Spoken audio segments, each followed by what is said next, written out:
That being said, Strong Towns as an entity, they have disagreements within their own group about how to approach different things, just like Kootenai Strong does. So not all the members believe the same things, and so we're here really to facilitate conversations about growth and make sure that we have as much data and information as we can as we approach those conversations. So we're really appreciative. John reached out when he was doing a little tour out in this area if he could come and speak. We said, of course, please do. So it was a little bit last minute, but we really appreciate you guys coming and everybody else who will hopefully make it. I don't really want to get in the way. Well, John will give his presentation. We'll have a small Q&A session, and then after that, there's drinks and refreshments and stuff downstairs in the lair. Really hope you can stick around for that kind of one-on-one time if you have time. But that is the plan for today. So John, if you want to take it away. Yeah, absolutely. Well, thank you, Daniel. Thanks for having me. Good to meet everybody. Thank you for having me here in this amazing space. I was telling some folks earlier that I'm staying with friends in Spokane. They said, oh, you should just go to Coeur d'Alene now, and that way if you have some time to take a break, you can go on a walk or something. And so I kind of planted myself in this coffee shop over there, not realizing until Daniel texted me the address for tonight's event that I was essentially already I was actually already in the building for where the event was going to be. As Daniel mentioned, my name is John Pattison, and I'm the community builder for Strong Towns. I'm sorry, hold on. This is not doing what it's supposed to be.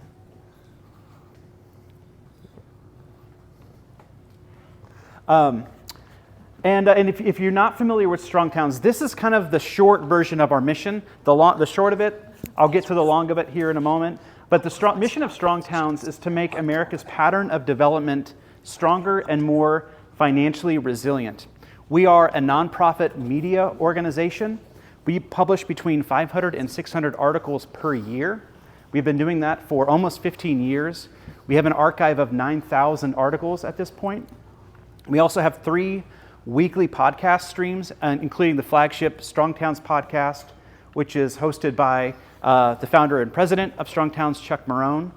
We have a podcast called The Bottom Up Revolution, which is hosted by Tiffany Owens-Reed, who's one of our columnists. And what Tiffany does is every week she interviews somebody who is putting Strong Towns ideas into action. These are people from all walks of life, includes built environment professionals like architects and engineers and planners, as well as what I think of as built environment lay people who just love their places and are working to make them stronger. And then we also have our Upzone podcast, which is hosted by Abby Kinney, who is a planner in Kansas City. And what Abby does on her show, usually with a co-host, is they will look at an item that's in the news that touches on the Strong Towns conversation, and they'll upzone it. They'll kind of look at it through a Strong Towns lens. And then, like, we're on YouTube. Our YouTube channel just passed 100,000 subscribers, but our content is now reaching over 2 million people a year. So our content is getting out pretty widely. As Daniel mentioned, I have been on the road for a week. This is kind of my 4th and final presentation. Yesterday, I spoke to the Libertarian Party of the state of Washington. And I started without asking permission of my colleagues, which seems appropriate for a Libertarian Party to not ask permission. But I started by telling a little bit of an anecdote because last year, a socialist magazine called Current Affairs published an article that said, the Strong Towns movement is right libertarianism dressed up in socialist garb. And we all got a real kick out of that on staff, if we're being honest, not because we thought it was funny that we were being compared to right libertarianism, but because we thought it would be funny. We thought it was funny that anybody would think that we are dressing up our content or ideas in socialist garb, or really dressing it up at all. We are not trying to pull a fast one on anybody. And more, I've started to think of Strong Towns as a kind of political Rorschach test. Strong Towns ideas and the Strong Towns movement. Often, when you look at the Strong Towns movement, what you're going to see may say as much about you as it does about us. The reason why I kind of don't blame the writer and the editor at Current Affairs for that headline is because we're hard to plot on a typical left-right spectrum because we are so fundamentally bottom-up. I think that bottom-up vertical orientation confounds traditional political assumptions and labels. We believe at Strong Towns that actions that come from top-down systems tend to be orderly but dumb, whereas actions that originate from the bottom up tend to be chaotic but smart. And we would rather be smart, if a little chaotic, than really orderly but also dumb. This is a chart from a guy named Blake Pagenkopf, who wrote a book called The Structure of Political Positions. After the current affairs article that I just mentioned, he wrote an article for us just talking about why it is so hard to pin strong towns down. And he said, if you think about this vertical, the vertical axis here, like this is kind of the can't remember exactly what he called it, but like it's the kind of, it was the power axis right there. The power axis. Strong Towns is down here. Our entire approach is very decentralized and a very distributed approach.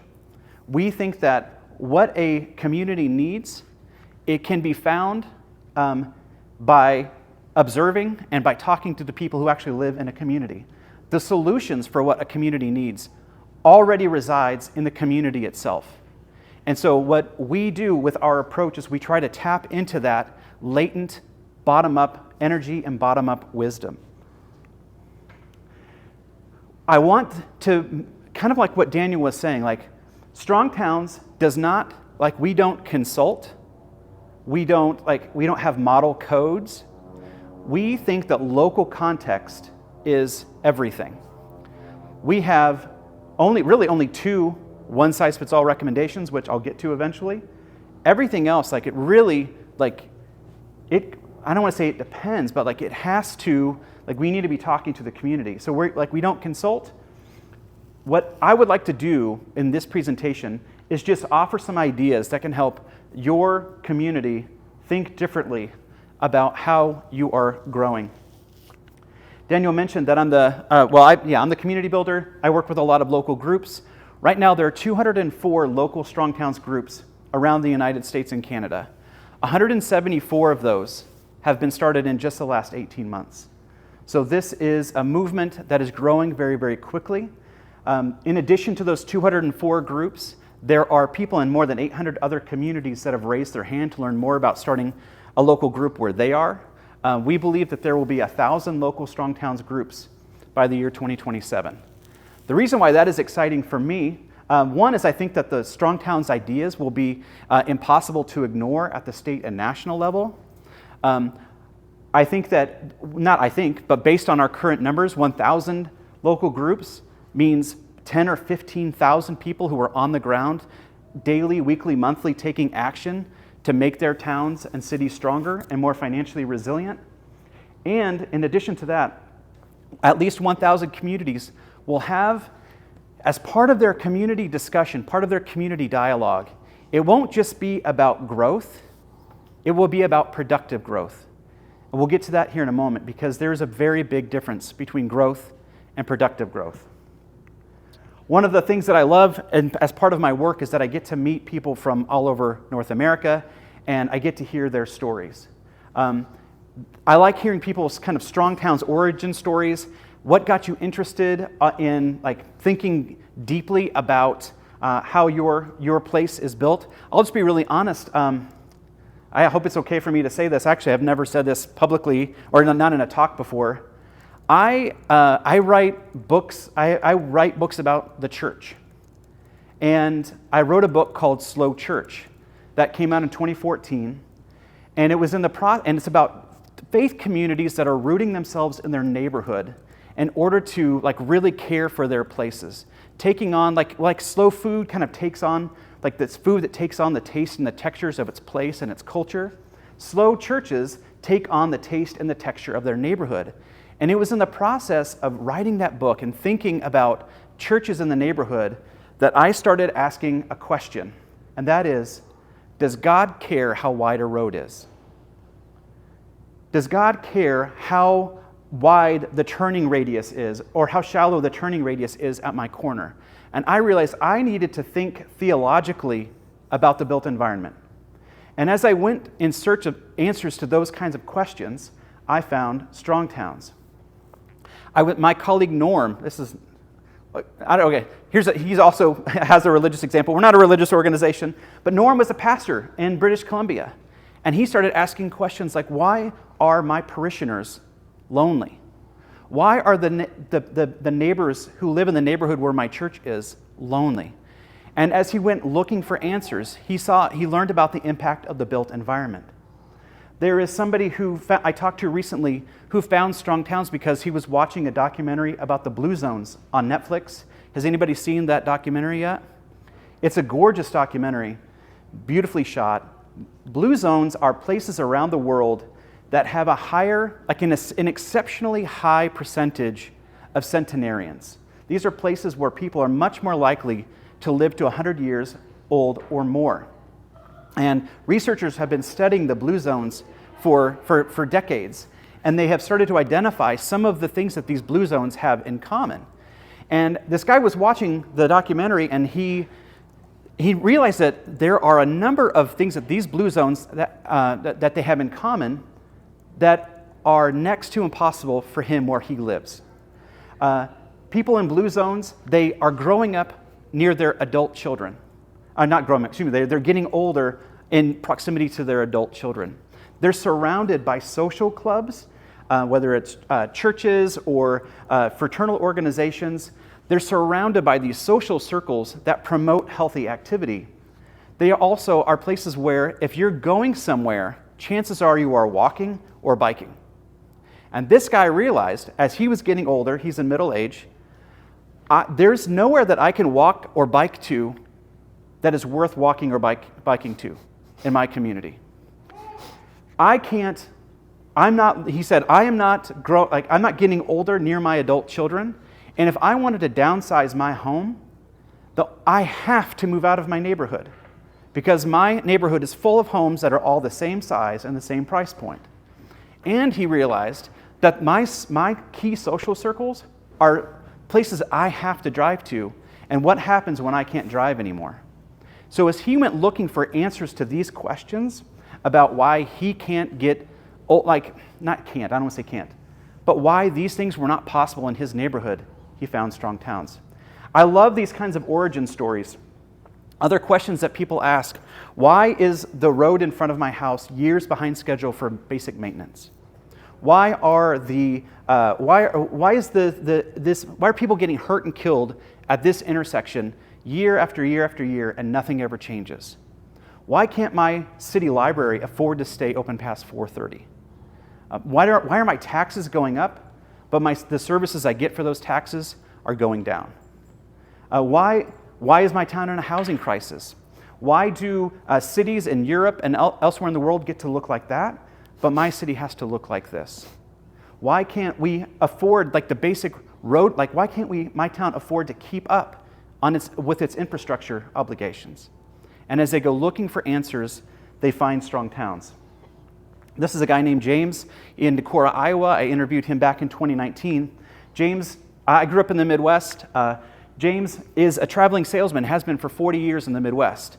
And as he traveled the Midwest over decades, he saw an entire region of small towns go all in at the same time on what we call the suburban development pattern, and I'll explain that more in a moment. And then he saw all of those towns begin to decline at the same time. And he's like, what's happening here? What is happening to my region? And as he went looking for answers, he found Strong Towns. A country a strong country needs strong towns. A strong Midwestern region needs a Midwestern region full of strong towns. This is the town of Gypsum, Kansas, where I grew up, where you can see, it was, I was there 30 plus years ago, and there was not a ton happening, but now, and last time I went through this is from Google Maps, it's all boarded up. Downtown Gypsum is all boarded up. This is the restaurant my mom owned and ran, where I worked for years. Had coffee and cinnamon roll with farmers every day at 10 a.m. When they came in from their break. In the summers, my mom would at least one of us boys would be working there because it was how she guaranteed that the house would still be standing. You were talking about how you hope that for your house today as your son does a burn pile. But anyway, like this is my town of Gypsum, Kansas that I still have such a deep, deep affection for, and it's declining, along with so many other Midwestern communities. One of the key Strong Towns ideas that we're going to talk about today is that there is a difference between growth and productive growth. And so I'm going to try something that I've never tried before, which is I'm going to try to play a video through this slideshow. So let's see if this works. It's not working. Okay. Well, I don't really know what to do. Okay, well, it's a great video. It's a curbside chat video. It's 4 minutes long, and it talks about the difference between growth and productive growth. It's okay, but we'll still get to the highlights. But I wanted you to hear somebody else's voice besides mine. Grayson Johnson. It's a video from back in 2018, I think, but still highly relevant. All right, I messed it up. So we did the short version of the Strong Towns mission. This is the long version. We seek to replace America's post-war pattern of development, what we call the suburban experiment, with a pattern of development that is financially strong and resilient. We advocate for cities of all sizes to be safe, livable, and inviting. This, I think, is key because I know there are people here who work in local government. Something that I love about Strong Towns is that we do not see local government as the lowest rung on the ladder of government. We do not think that local governments need to be looking up to the state and federal level looking for handouts. Instead, we see local government as the highest place where neighbors are coming together to make important decisions about their life together. So we work to elevate local government to be the highest levels of collaboration for people working together in a place not merely the lowest level in a hierarchy of governments. We inherited, over the course of thousands of years, our ancestors developed a way of building cities, towns and cities, that was tried and true. It was developed in good times and in bad, in times of growth and in times of stagnation, in times of peace and in times of war. And over time, what developed was what we now think of as the traditional development pattern. And to call it traditional does not mean that it's irrelevant. It is the way that most of the world still builds today. And it's characterized, it's remarkably consistent across time and place. It's built at a human scale. So the streets and public spaces, when you use them, you're made to feel safe. It's made to feel comfortable. It almost feels like you're in an outside room. We have words now, like academics have words for that. It's called thigmotaxis. It's this idea that humans, like most creatures, are wall-hugging creatures. We have evolved in such a way that we prefer to walk next to either trees or buildings or shrubbery. We prefer edges. We now know, and actually this is an ancient wisdom too, but there is a ratio that the human subconsciously prefers in terms of the width of a street and the buildings on either side. We have people who study this, there are architectural psychologists who study all of this. This was just how people built. It was wisdom that was accumulated over time. We call it the spooky wisdom of our city building ancestors. Our traditional development pattern tends to be very walkable. It tends to be mixed use, so you have residential and commercial together. You might have somebody who's running a shop on the ground floor, but up above, maybe that's where their house is or an office. Think of in modern day terms, you can think of something called an accessory commercial unit. This is where the ground floor of somebody's house or part of their home, maybe they have a shop there, maybe they're selling something out of their garage. If you've heard of accessory dwelling units, those are sometimes called granny flats. Accessory commercial units are, one of our writers says, that there's like granny flats, but granny also gets to sell homemade jam out of the front. Accessory commercial units are illegal almost everywhere. This ancient way of organizing our life in the neighborhood something that is good for the person who lives there, who wants to either earn a living or supplement their income, maybe while also watching kids and grandkids, something that's good for the neighborhood because it keeps that business, like it's close at hand. So if, like, think of a corner store, like it could be a 5-minute walk to a corner store rather than a 30-minute round trip. It's good for the community as a whole. Is illegal almost everywhere in North America. The traditional development pattern is very incremental and adaptive. It grows and thickens up and matures over time. It adapts to stressors. And it is what we call at Strong Towns anti-fragile. Anti-fragile is a word that was coined by Nassim Nicholas Taleb, who we kind of describe as one of the patron saints of Strong Towns thinking. He is an investor and a philosopher and a statistician. Something that is merely resilient when it experiences stress and bounces back, it goes back to its original state. Something that is anti-fragile actually gains from the stress. And the classic example of this is the human muscle. So when you work out and you create those micro tears, I don't know why I'm pointing my muscles, because obviously I need to work out. But when other people who work out, when they lift weights, and they create these micro tears in their muscles, when they grow back stronger. That's how you get stronger. That is an anti-fragile system. The traditional way of developing cities was anti-fragile. It gained from the disorder, it gained from the stress, which is not to say that it wasn't tragic or hard, because it was stress, it was disorder, it was like hard things were happening, but that it was able to flex and adapt and grow in ways that the conventional way of growth that we have, the conventional development pattern that we have in the United States doesn't allow.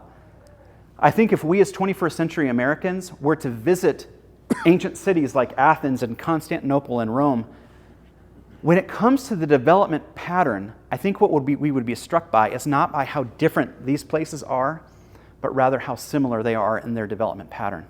Walkable, mixed use, and so on. However, this is key. While the development pattern would be very similar, what those places look like and felt like in the particulars would be very unique from one place to the next. I compare it to human DNA. Humans are 99.9% alike genetically. In our genetic code, 99.9% identical. And yet there is an absolute infinite variety of people in this world. Similarly, when you think about, say, a city zoning code as DNA, the traditional development pattern is such that it fosters all of this diversity. And so the development pattern gives us places as different as the French Quarter in New Orleans, Copenhagen in Denmark, where my daughter is going to be an exchange student next year. She's going to be a junior in high school. I hope she comes back. Staunton, Virginia downtown, Charleston, South Carolina, Tokyo, the traditional development pattern gives us Tokyo, and Mexico City, and so on. Now contrast that with the suburban development pattern, or the suburban experiment.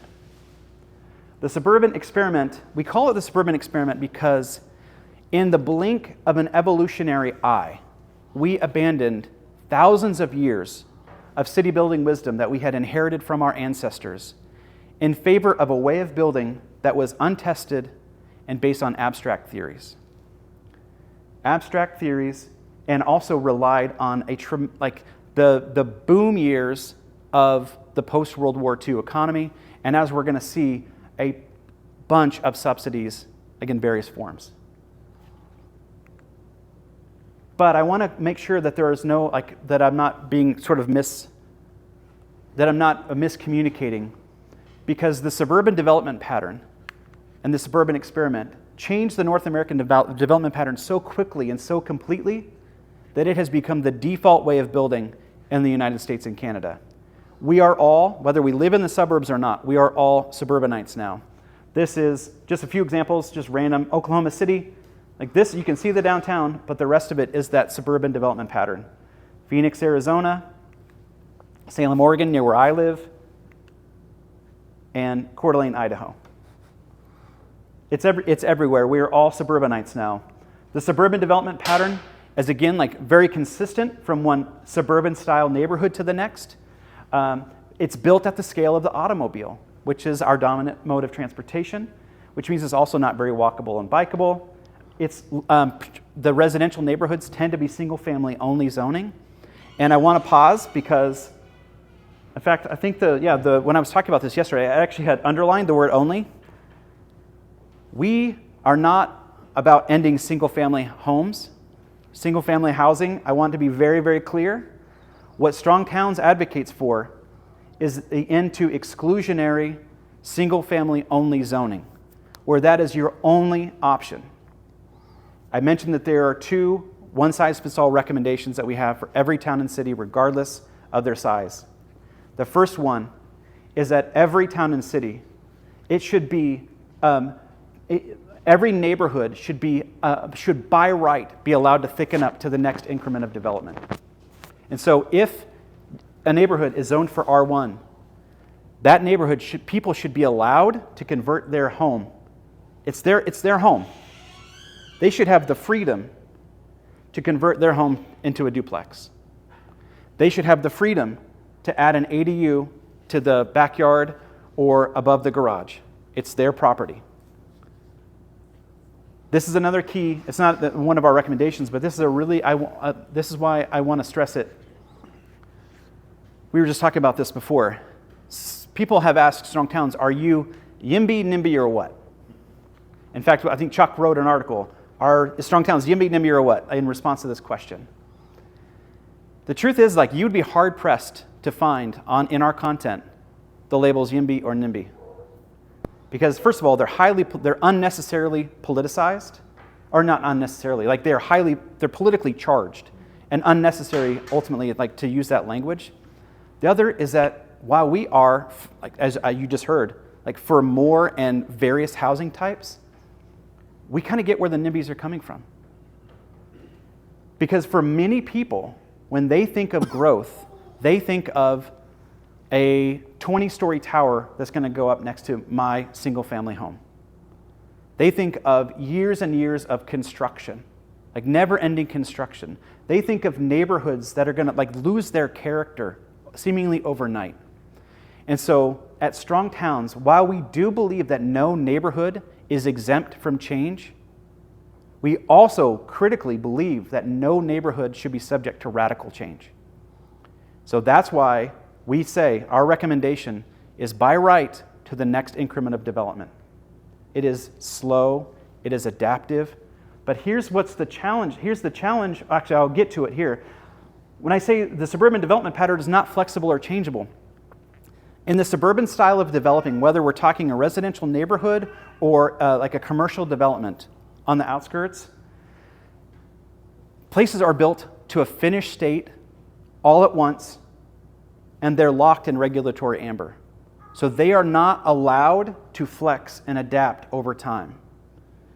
And so you have these, all of this construction and all of this big growth. So where I am in Silverton, Oregon, like we're seeing Salem and Kaiser kind of leapfrog one huge subdivision after another toward us. And we are still like largely, we're kind of more and more a bedroom community, but we still have a ton of farms around us. And if I was a farmer in Silverton, I would be very nervous about watching these neighborhoods coming toward us. 200 development at a time, 200 house development. Yeah, you get what I'm saying. So anyway, those neighborhoods, you have 200 homes that are being built all at once. They are going to decline all at once because they are not allowed, the people who own them are not allowed to flex and adapt. Their paint is going to look grungy all at once. The roofs are going to deteriorate all at once. Their roads are going to need maintenance or replacement all at once. And so the suburban style of development does not, because of the zoning code, is in the vast majority of our towns and cities, they are not allowed to flex and grow and adapt. Suburban development pattern, you have the separation of uses. So most places, like if you can't have a commercial, like you're very limited in what you can have in terms of commercial in a residential neighborhood. I long for a coffee shop near my house because it's inconvenient for us to, we have to drive or have to walk. I live on a hill called Danger Hill because it's very steep. Like it's like we could walk to a coffee shop, but it's not fun getting home. And I would love it if we could have some sort of like a coffee shop or something in my neighborhood. It would clean up. It would clean up. But again, that's illegal most places. Lots and lots of mandated parking. The second and last one-size-fits-all recommendation that we have for towns and cities is that they get rid of parking minimums. We are so profoundly overbuilt on parking in this country. And the people who know best about how much parking they need to provide for their renters, the people they're going to be selling homes to, their customers, are the people who are building the places. Like, we are taking it out of the market, we're taking it away from the people who know best. And instead it's being mandated based on something that's in a binder or on your city's website. If you have a bowling lane, you need this many parking spaces per lane. If you have a church, this many parking spaces per square foot of church. This many parking spaces per square foot of home or retail. Like, this all being mandated from somewhere offsite. And as we were talking about beforehand, so a few of us were chatting, one of the studies I saw, and it was talking specifically about home builders, parking minimums, according to this one study, adds an average of 15% onto the cost of building a home. And those costs are passed along to the people who are buying the home or renting the home. And if those buying it can be $25,000 to $40,000 in addition. It's in the builder's best interest to provide as much parking as these places need, but it's being taken out of their hands. It's growth on the edges, so the suburban development pattern is land hungry.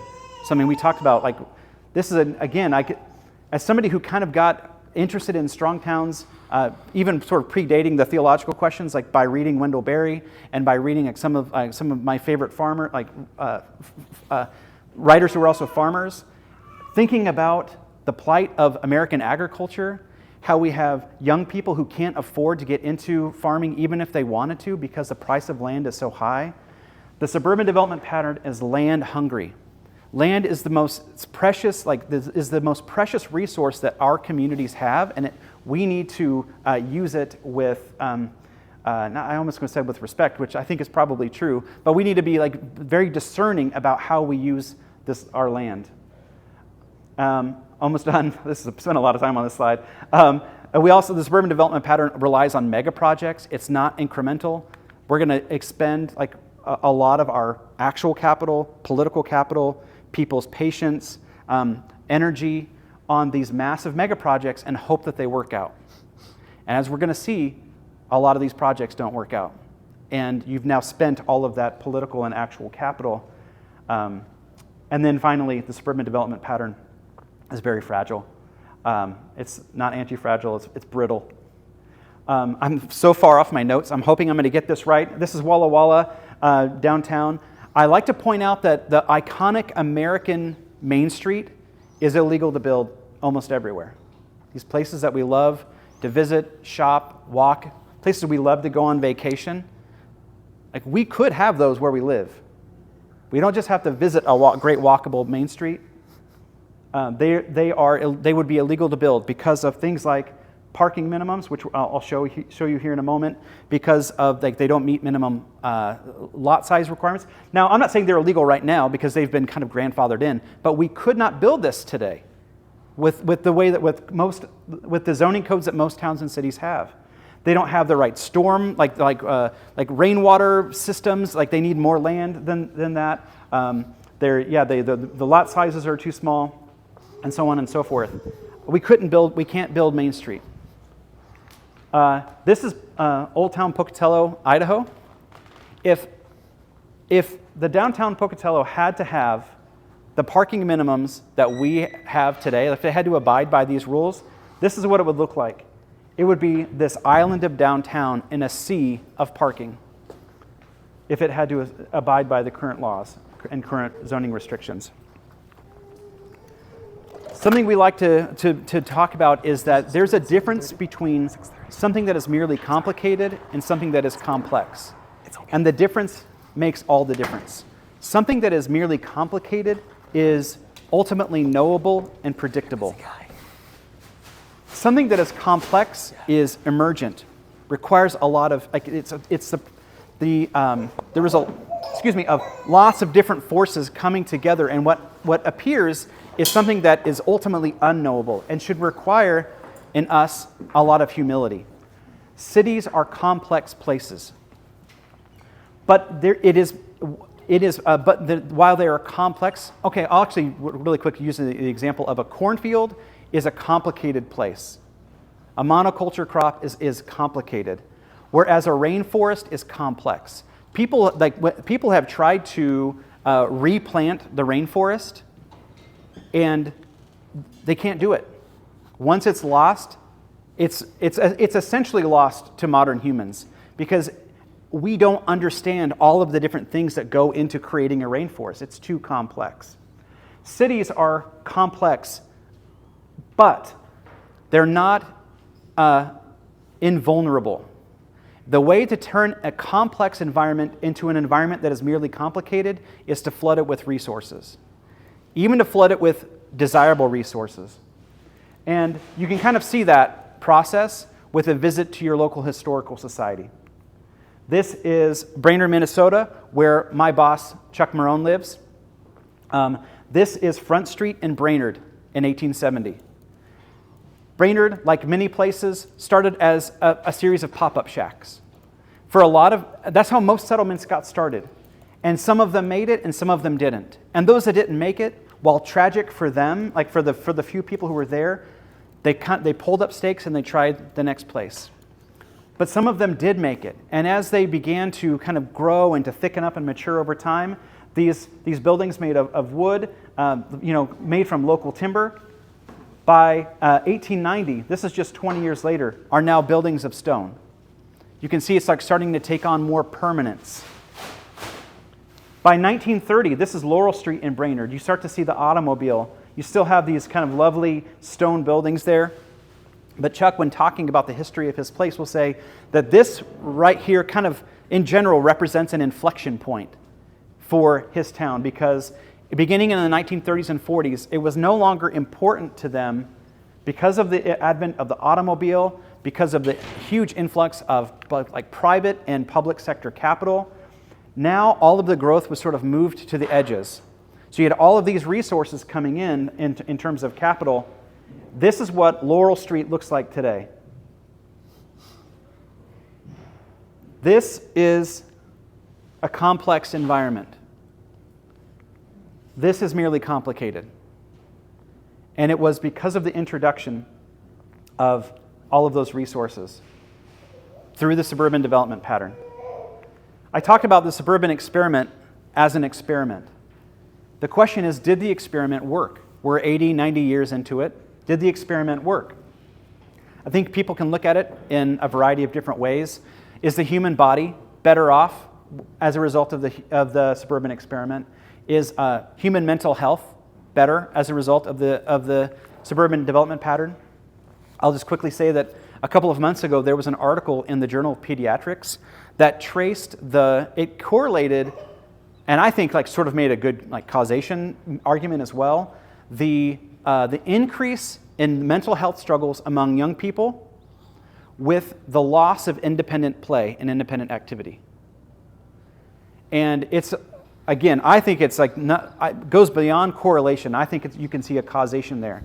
What's interesting is like as you look at those years, and they did talk about this a little bit, you also see that this is the rise of the suburban development pattern, where you have towns that are kind of stretched out, towns and cities that are stretched out, where it is either perceived to be or actually is too dangerous for kids to ride their bike to a friend's house. If they want to, if a teenager who is not driving yet, wants to go to meet up with a friend at a coffee shop or at a store or something, like they either, if they can't ride their bike, if it's too far away, too dangerous, if the roads between, or the stroads, if you know that term, like between their house and the desired location, if they're too dangerous, then they're not going. They're going to sit and play video games, or they're going to have to hope that mom and dad can give them a ride. I think that there is a powerful correlation, and I think causation, with the suburban development pattern as well, I guess part of that discussion, which they did mention. And Jonathan Haidt, who is a social psychologist who has a new book that came out a couple of weeks ago about the epidemic of mental illness among young people. He does talk about the built environment a little bit in that new book. But the question is, the point is that you can evaluate the suburban experiment from a lot of different directions. At Strong Towns, we talk about the finances. That is something that sets us apart, or makes us distinct, I would say, from our urbanist kindred spirits. We lead with the math. Did it work out financially? And so that's what we're going to focus on. This is my boss, Chuck Marone. This is a guy named Joe Minicozy who started a firm called Urban 3. They're in the stacks of the graduate library at Harvard, where Joe got his master's. And they were looking through these old books, at these old town planning books from like the 19th century into the early 20th century, and they kept running across this metric, value per acre. Chuck, my boss, has engineering and planning degrees. Joe has an architecture and a planning degree, both masters for both of them. In all of their education, they were never taught about value per acre. It was lost wisdom. And it was, I don't know if it was the default, but like it was the common way of evaluating the financial productivity of a place. I compare it to miles per gallon. Like, we don't evaluate vehicles as by miles per tank. Miles per gallon allows us to evaluate two very, very different vehicles. Both of these vehicles, I have a 2018 Toyota Sienna, so I put that in there. Both of these vehicles, this gets 20 miles a gallon, that 40. They both may have a range of 400 miles, but it's going to take my Toyota Sienna twice as many gallons of fuel to get there as the Mitsubishi Mirage. What I like about miles per gallon and value per acre is that I see it at least, as a judgment-free metric. Because my family needs a minivan. We're going to use miles per gallon in order to evaluate what car is best for us, but we need a minivan. Our family and with friends, that other car is too small for us. But we it's helpful to know what the miles per gallon is. Value per acre is like that. It allows you to evaluate two very, very different properties in one community with a metric as one important thing to consider as you're deciding what kind of growth you're going to encourage in your community. And so I spent some time today over at the coffee shop looking at some properties around Coeur d'Alene. This is the target on West Canfield. So it's almost 8 acres in size. It has a market value of a little over $11 million. It paid in 2023 taxes, according to the Kootenai County site I was on, $58,000 in taxes. It has a value per acre of $1.42 million per acre. So you just get that by taking the market value, dividing it by the number of acres. Taxes per acre, $7,339 per acre. But we'll stick with this. Like, all of them will have taxes per acre and value per acre. This is kind of it's easier to read. We'll compare. So I'm just visiting your town on Google Maps. I come across a place called the Mountain Madness Soap Company downtown. It has a value per acre of more than $18 million. Its market value is 1/10 of Target. Its taxes are a little less than 1/10 of Target. But it is a financial powerhouse because its value comes while being only 0.06 acres in size. Your downtown, your beautiful downtown in Coeur d'Alene, if those of you are from Coeur d'Alene, is built according to this traditional development pattern, and it is a financial powerhouse. I redid the math because I do a lot of these. I actually had to double check because that's one of the highest I've ever seen. Your town may need a Target. It's not a judgment. But as you decide what you're going to build, like what you're going to bring into your community, it's helpful to have these metrics in mind. And what is more financially productive? And it doesn't just work for commercial. This is a luxury home I found on Zillow. It's for sale right now. Its market value in 2023 was $1.25 million. It has a value per acre of $2.19 million per acre, because it's about a little more than half an acre in size. This is like a kind of a typical suburban single-family home on North Alderbrook. I always wonder if somebody's going to say, hey, that's my house. So if any of these are your houses, like if this is your house, we should have done this presentation. Actually, this is a great space, but if you live here, like you're doing pretty well. This is a typical suburban home. Look at, it actually outperforms the luxury home per acre. $2.2 million per acre. You can see taxes per acre is actually a little bit lower here than over here, but it slightly outperforms the luxury home. I'm just going on a tour. Here's a little home built in 1922, $4.9 million per acre. This is a home that's built in like a more traditionally developed neighborhood, pre-war, 1922. Here's another one in 1922, $3.5 million per acre. And here's one on East Lakeside. I asked Daniel, like, hey, is there like a neighborhood I should check out that like maybe is not given the credit that it deserves? And so I kind of went searching around one of the neighborhoods. So this is a 1953 home, $4.32 million per acre, twice as financially productive as the luxury home. I was just in Missoula a couple days ago. I kept these in here because I'm going to compare the exact same business in two different locations. There's a barbecue place in Missoula called the Notorious PIG. One of them is south of town on it's built in more of a suburban style neighborhood. The other one is downtown. The one in the suburban neighborhood has a value per acre. It's literally the exact same business, $1.5 million per acre. The one downtown is $8.4 million per acre. Again, a financial powerhouse. I didn't want you to think that it's a difference between like the types of businesses. It's all about the development pattern. Taxes per, the Missoula the taxes per acre was not as easy to find. So taxable value per acre was what they did. This was a Lowe's in Missoula compared to the Notorious PIG. This was a $17 million property compared to a $684. But look at the value per acre, how much more productive. And the question I like to ask is, how do you improve this $17 million property to be worth a comparable $94.64 million? If this was as efficient as the Notorious PIG, it would be worth $94.4 million. And the answer is you probably can't. At least not easily. Because this is built to a finished state all at once and then locked in regulatory amber. This is why in my neighborhood we still have old Kmart's that are sitting empty, old Sears sitting empty, the old Borders is still sitting empty.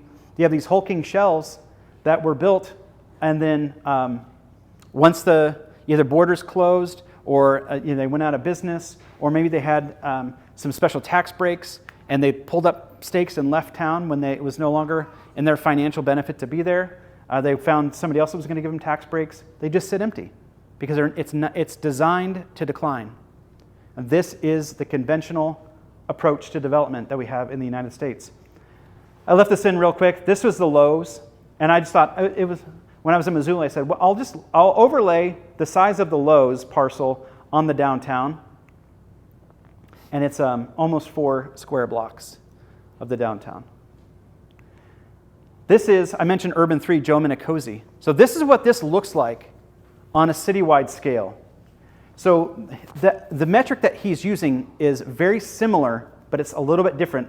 This is not value per acre in these particular maps. It's taxable value per acre. This is how much it's getting in taxes. And in all of these, you're going to see this giant spike. With one exception, I think, it's the downtown. That's driving the financial productivity of a place, is almost certainly your downtown. And even the one exception is pretty close. Manchester, New Hampshire, Redlands, California, you see the purple spikes again. Lancaster, California, same thing. They've done this now in hundreds of places. So they are brought in, they're called in by the city to do these very, very detailed. They look at parcel by parcel by parcel.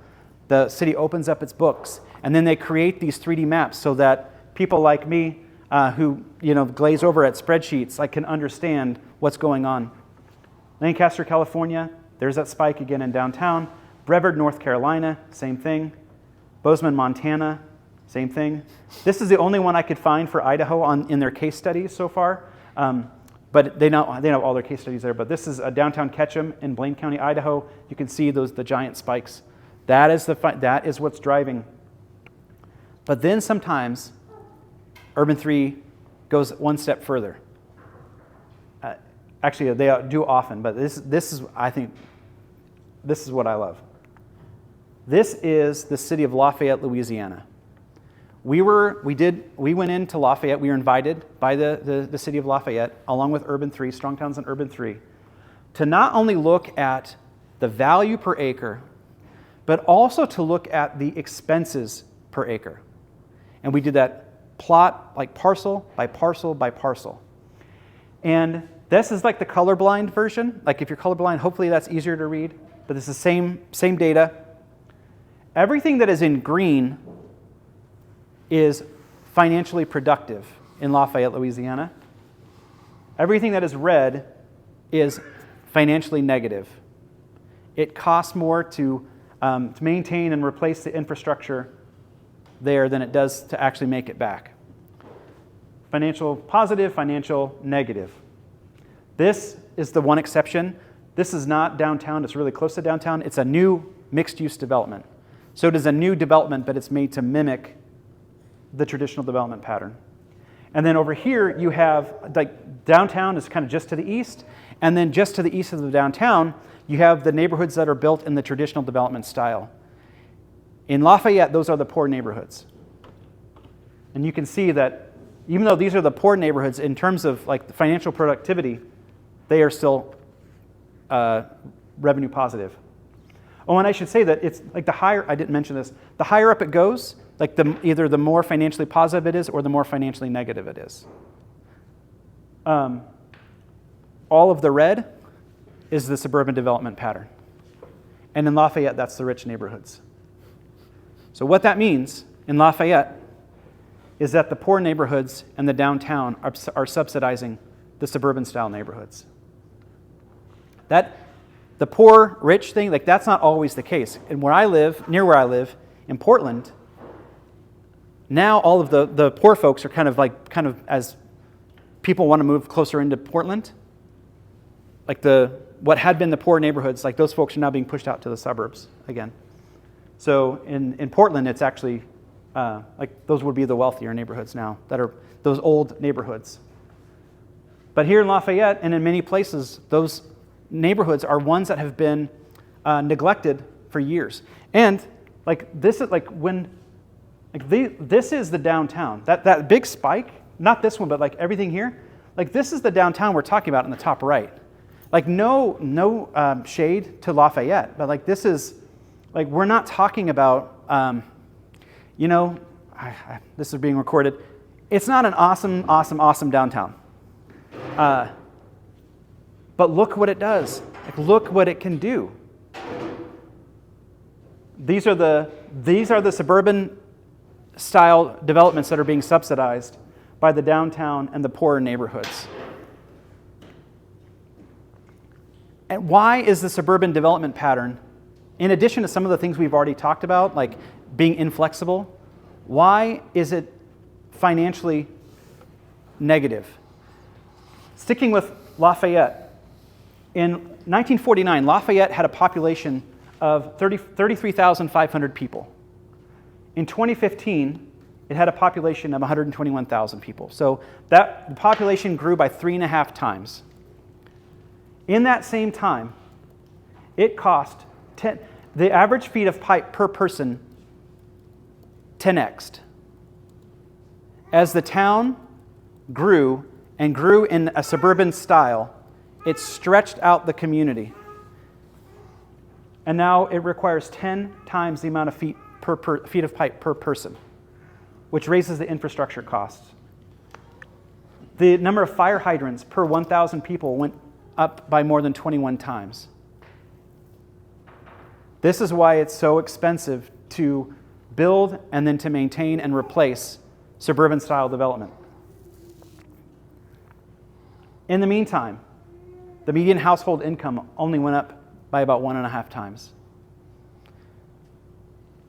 When we did this study, we looked at how much, like the property taxes of each person each home in Lafayette would go up in order to just to meet the current level of unfunded mandates, infrastructure mandates, not going to anything else. It would only go to that infrastructure.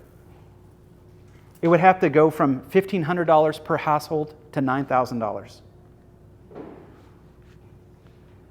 This is not just happening in Lafayette, Louisiana.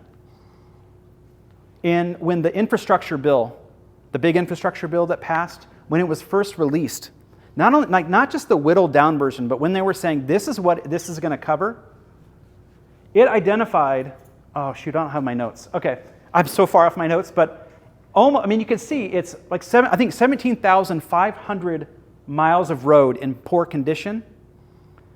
The largest infrastructure bill ever proposed and ever passed, in its dream version, was only going to modernize. Wait, I said 17,500. It's actually like almost 175,000. Sorry, because it was only going to modernize 20,000 miles of it. Like 12%, I think it is. That's all. Whether we can debate, and I have some opinions about whether or not we could afford it at all. But even the largest infrastructure bill ever proposed was only going to modernize 12% of those roads over 10 years. Bridges.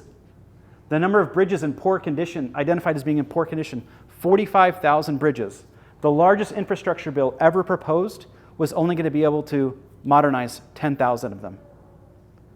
This is how profoundly overbuilt we are with our infrastructure in this country. I was just in Missoula talking with one of our leaders there.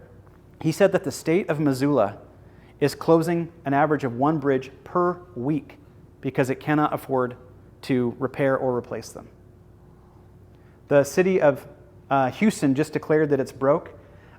They're actually they're in a lot better position than a lot of other communities because the community of Santa Clara, like its unfunded infrastructure mandates, it's in my notes, which I'm not looking at, but it's like well over $600 million.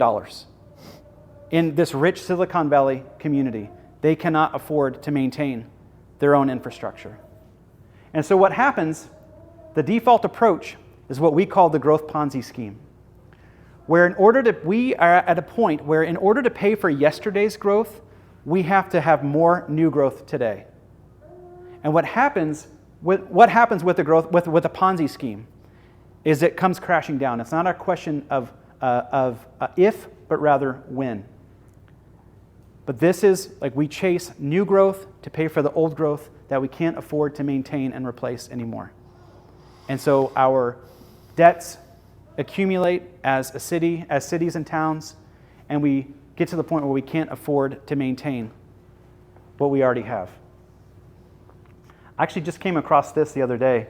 This is from a friend of ours named Kevin Shepard, who runs a planning firm in Dallas. He said, well, what are the options for communities that are in this position where you have, you can't afford to maintain what you have anymore? It's probably the most boring slide that I've ever created. It's also got a lot of words. But he basically sees three options. Number one is to keep the development patterns and service levels the same. So we're going to stay with the suburban development pattern. We're going to keep the service levels the same.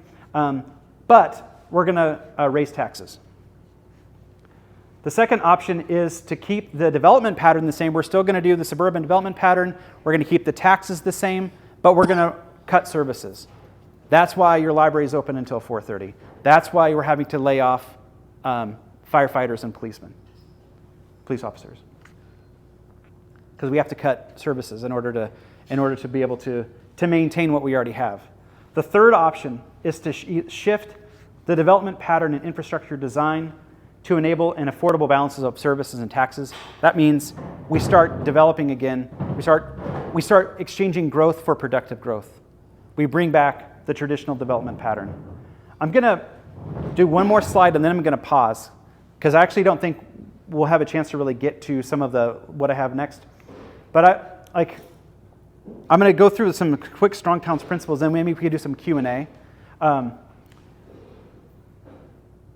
Here's some key Strong Towns principles. This is what I think sets us apart from the suburban style approach. With the Strong Towns approach, we believe that financial solvency is a prerequisite for long-term prosperity. We have to be relentless. We have to be obsessive about doing the math. With every proposed new development, we have to be obsessive. Will this pay for itself in the long term? Or are we going to subsidize this, potentially subsidize it with future growth? One of my colleagues, I can't remember who, said we are in the middle of an intergenerational dine and dash because our generation is building in such a way that our kids are going to be on the hook for it. So we're either subsidizing it with state and federal dollars, or we're subsidizing it with the future. And that's going to be on our kids. We believe that land is the base resource from which community prosperity is built and sustained, and it must not be squandered. We believe that a transportation system is a means of creating prosperity in a community, not an end in itself. This is one that's hard for a lot of our urbanist friends, because they love public transit. So do we. We love public transit. But we come at it from a little bit of a different direction that can be sometimes frustrating. They talk about transit-oriented development. So it's like if we build it, they will come kind of approach. And there's a lot of reason to believe if you build great public transit, then there's going to be some really good development. Not only modern cases, but historical cases. But that's not how we come at it from a Strong Towns approach. We don't talk about transit-oriented development, but rather development-oriented transit. We start by building great places. We start by building the places that people want to go, where people want to live, where people want to visit. We let that, and then when we can afford it, we bring in maybe the train or. So anyway, that's a little bit of a hot take. Strong Towns hot take. We also believe that job creation and economic growth are the results of a healthy economy, not substitutes for one. The conventional approach to economic development is akin to big game hunting. We are going to, or sometimes I've called it kind of a rush to the bottom, where we are trying to outspend our neighboring towns in order to lure in the next big box store or to lure in a company that maybe is going to bring in 50 new jobs. And a Strong Towns approach to economic development is less like economic big game hunting and more like economic gardening. We think towns and cities should create the kind of environment where businesses grow. If you can bring in a company that's going to bring in 50 new jobs, that can be great. But what are you giving away to do it? What instead can you do? How can you help 50 businesses hire one person each? That's a much more resilient and anti-fragile way of doing it. If you build great places, businesses will be beating down your door to relocate there because that's where people want to live. Not everybody, where many people, especially like young people who are coming, like just entering the job market, they want to live in walkable, bikeable places. They want to live in I don't need to stress that anymore, but maybe another hot take from Strong Towns. I'm almost done. Strong cities, towns, and neighborhoods cannot happen without strong citizens, without people who care. This is that bottom-up approach. And frankly, that's all of you. You're all here. We say that if you love your city, it will love you back. We also say that we maintain what we love. A lot of it comes back to love for us. We talk about the finances, but it's growing out of our love for our places. It's growing out of people who care. That's all of you. And again, local government is a platform for strong citizens to collaboratively build a prosperous place, not the lowest rung on the ladder of governments. I'm just going to plug this. So we publish a lot of pieces. We publish a lot of success stories. There is real momentum around the United States and Canada, not just with local conversations, although that's very exciting, and even with people who may not have heard of Strong Towns. It's happening. And so these are just a few of the success stories that we've published since the start of the year. I kind of picked and chose. A small scale developer. We think that cities should unleash a swarm of small scale developers in their community. Here's a story about a small scale developer in Buffalo. Here's one about how the town of Muskegon, Michigan, as transforming hundreds of vacant lots into new housing, like working with local developers. One about Norfolk, Nebraska. Let's see, what's another one that I chose? I chose one, the very last one is about Spokane. Spokane has one of the best planning directors in the whole country. Hired just a couple of years ago. His name is Spencer Gardner. He has written for Strong Towns for years. And this article is about why Spokane should be a model for towns and cities around the country for what it takes to bring back missing middle housing. Missing middle housing, if you're not familiar with the term, is like everything from like a starter home to sort of like maybe the mid-range home. Right now we have people who, in too many places, we have people who rent and then housing prices that are too high for new homeowners to afford. And so we have an entire, I don't even want to talk about it generationally, although I think that is part of it. We have a bunch of people who would buy a starter home if they could, but it's illegal to build many starter homes. They're too small. It's hard to build homes these days. In fact, it's illegal to build homes these days, where it's like under 1,000 square feet in many places. And so we're missing all of these middle rungs. And people who own homes, like older people who would downsize, like there aren't homes for them to downsize to without potentially moving out of the neighborhood. Missing middle housing. Anyway, it's happening. That was meant to be like more inspirational than it was. It was also meant to segue, but we have about 10 minutes. And so I'm going to the second part of this was going to be, or the last little bit of it was going to be about how we see people advocating. But I think we can follow up on that. You have Daniel and others here. Yeah, so we have Q&A. about 10 or 15 minutes for Q&A, Yeah. and then just as a reminder, we will meet back in the lair after this, directly afterward. So if you have other questions you want to ask John, you feel free to come down and ask him one-on-one, where he's no place to hide. Yeah. But anyway, yes, we have another 10, 15 minutes for Q&A. If anybody Questions has. or comments? Critiques? I've got a question. Uh-huh. You mentioned the growth Ponzi scheme. How do impact fees play into that? Or is that something that you see playing into that? I'm not really, I don't know. My background is not in planning and engineering. My background is in community building. I will say that it's not something that I think it's not part of what we've talked about. There's like a 5-article series on the growth Ponzi scheme. It's not a big part of that narrative. Like we're talking about more of kind of like the macro forces as towns and cities are making these decisions. And so maybe there's a more granular story there. And if I can give you my card afterward, and I can ask my colleague Edward, we have a bunch of planners on our team and engineers, so I can get more information on that. Yeah. Yeah. So thank you, Bob, for this presentation. Two kind of related questions.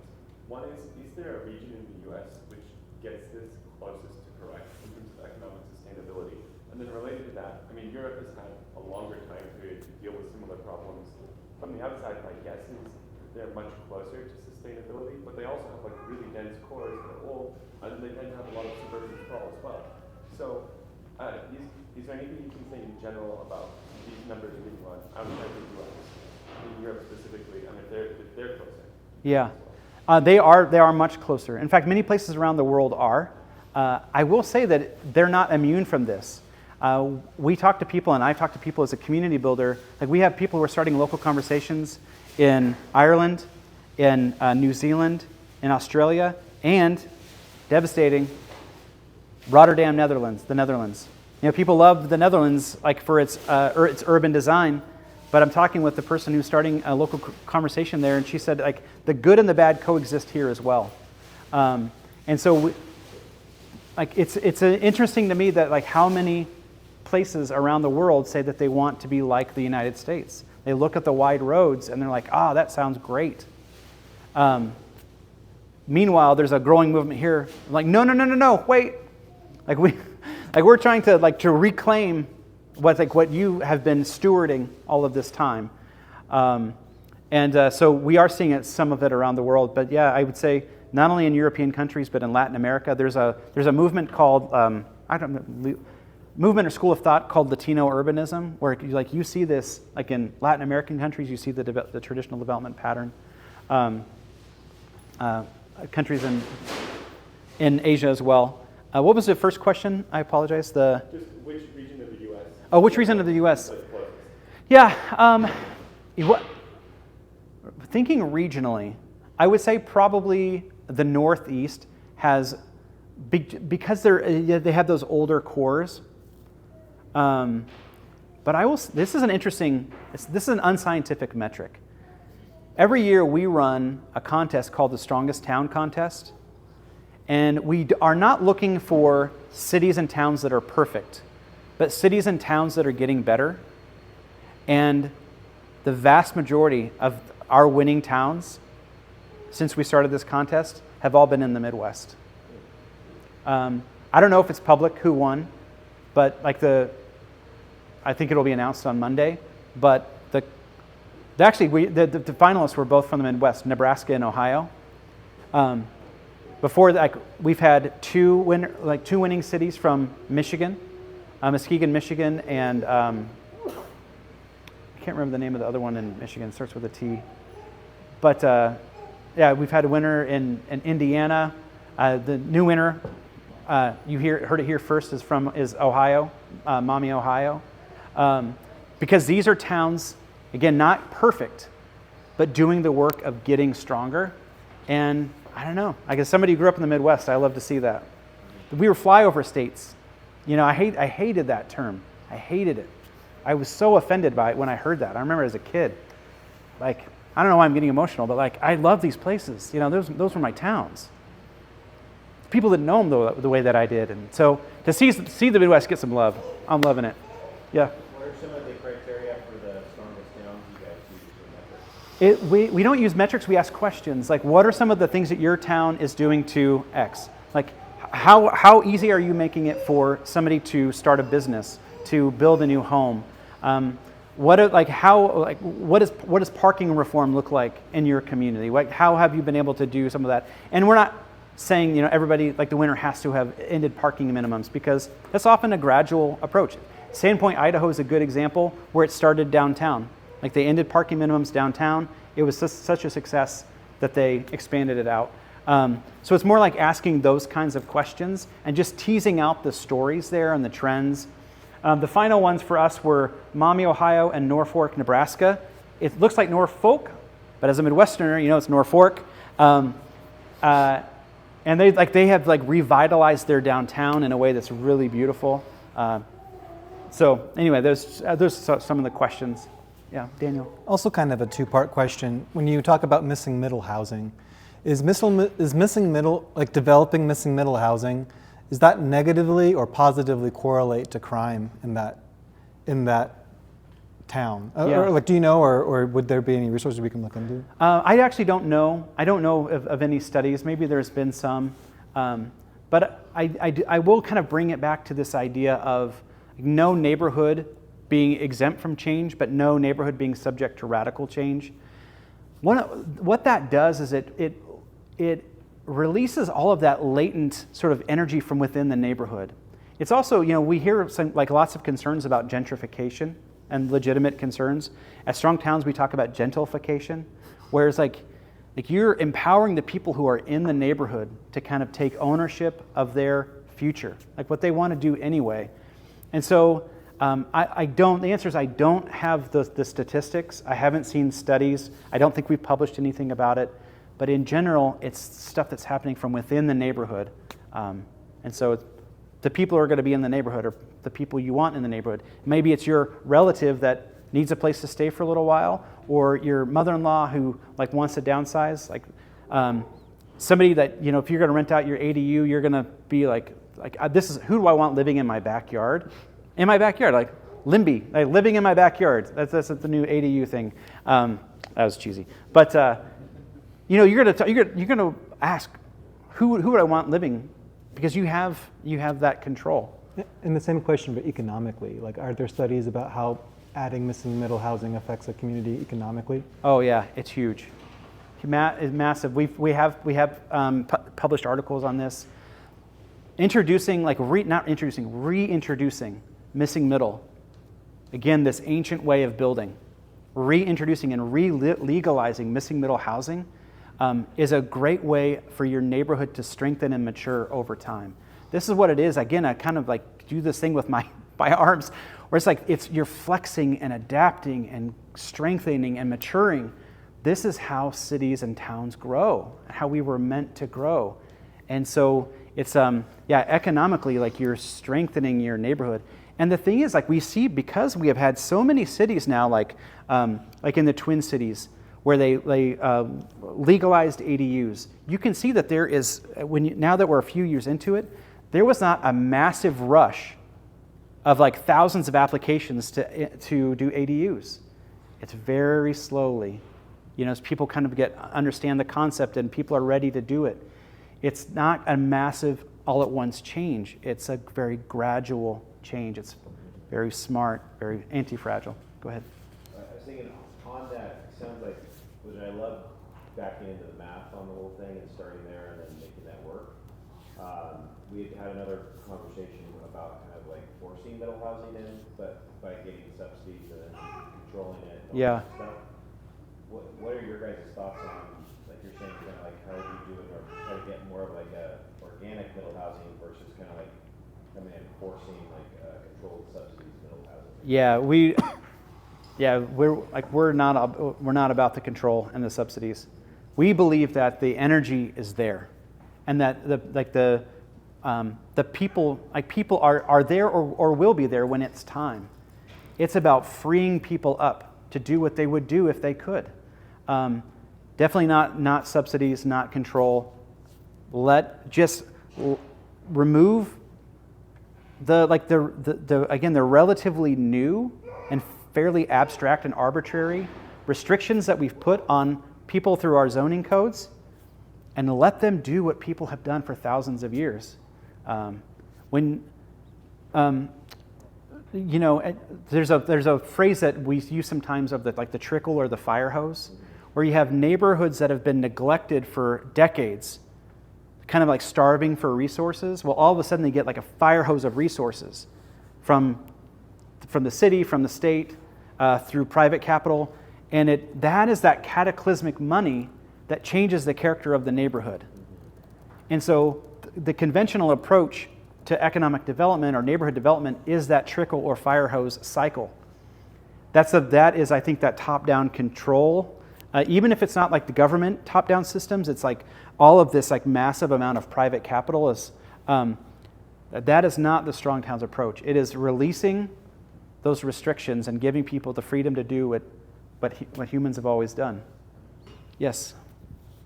I'm curious if Strong Towns has, it sounds like you get a lot of data about different cities, but I'm wondering what kind of information you get on the ground.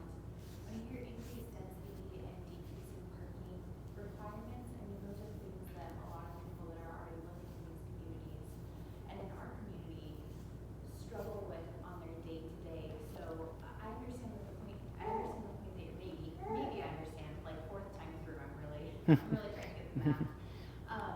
But I think I understand what you're trying to say about deregulating those things, but those are some of the things that come up the most when people talk about kind of the quality of being able to use in town, or what affects them when you increase density on their block or next door to them. There's things like parking and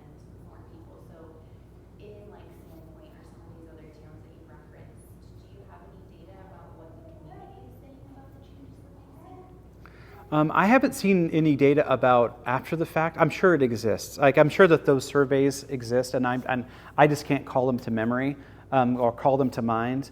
But yeah, so I haven't seen those surveys. I will say that again, like a lot of people when they think about the growth, they think about what comes to mind is this assumption of the fast and cataclysmic change, where like the neighborhood character is changing, and I think that that's happening here because you all are growing so quickly. I know that there are a lot of folks in your area that are like, I don't recognize my place anymore, like that. So that's obviously a real concern. Again, the Strong Towns approach would be like that would be where you're not having all of this massive growth on the outskirts, but like more like you're kind of like flexing and adapting. Like what's our carrying capacity here in the community that we already have? I'm kind of getting off track, but with parking minimums, again, I come back to like the market knows, like people who are like starting and running businesses, people who are building houses, like they know kind of what their customers are going to need. And I do feel like it's kind of about putting it in their hands, but we are not talking about getting rid of parking. We're talking about getting rid of those arbitrary parking mandates. So yeah, I feel like I didn't do a good job of answering that question, but sometimes I just talk. I'm like, is something good going to come out? But anyway. All right. Well, thank you so much for joining us. Yeah. In the interest of everyone's time, let's give a round of Ah, applause. thank you. What's that? I'm sorry. Thanks Oh. for visiting.